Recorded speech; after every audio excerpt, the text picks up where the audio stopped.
Once upon a time, in a quiet little village, lived two inseparable friends. One was 10 years old, the other just 6. Despite the age gap, they played together every single day, sharing laughs, dreams, and secrets. One sunny afternoon, while chasing each other through fields and trees, they unknowingly wandered far from their village. Lost in their joy, suddenly the older boy slipped into a hidden ditch filled with water. He didn't know how to swim. Panic set in and he began shouting for help. The younger boy stood frozen for a moment. There was no one nearby, no adult, no rescue. Then he spotted an old rope tied to a rusty bucket beside a tree.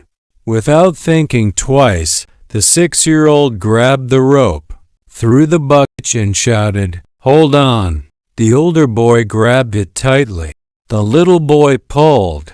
His hands shook. His legs trembled. But he didn't stop. He pulled again and again until, finally, his friend was safe. Wet, scared, but alive. They both laughed, cried, and hugged each other tightly. They couldn't believe what had just happened. But back in the village, when they told the story, no one believed them. How could a 6-year-old pull a 10-year-old boy out of a ditch? The villagers questioned. He can't even carry a full bucket of water. Only one man believed them, the village elder. Wise and calm, he smiled and said, "Don't ask if the story is true. Ask how it was even possible."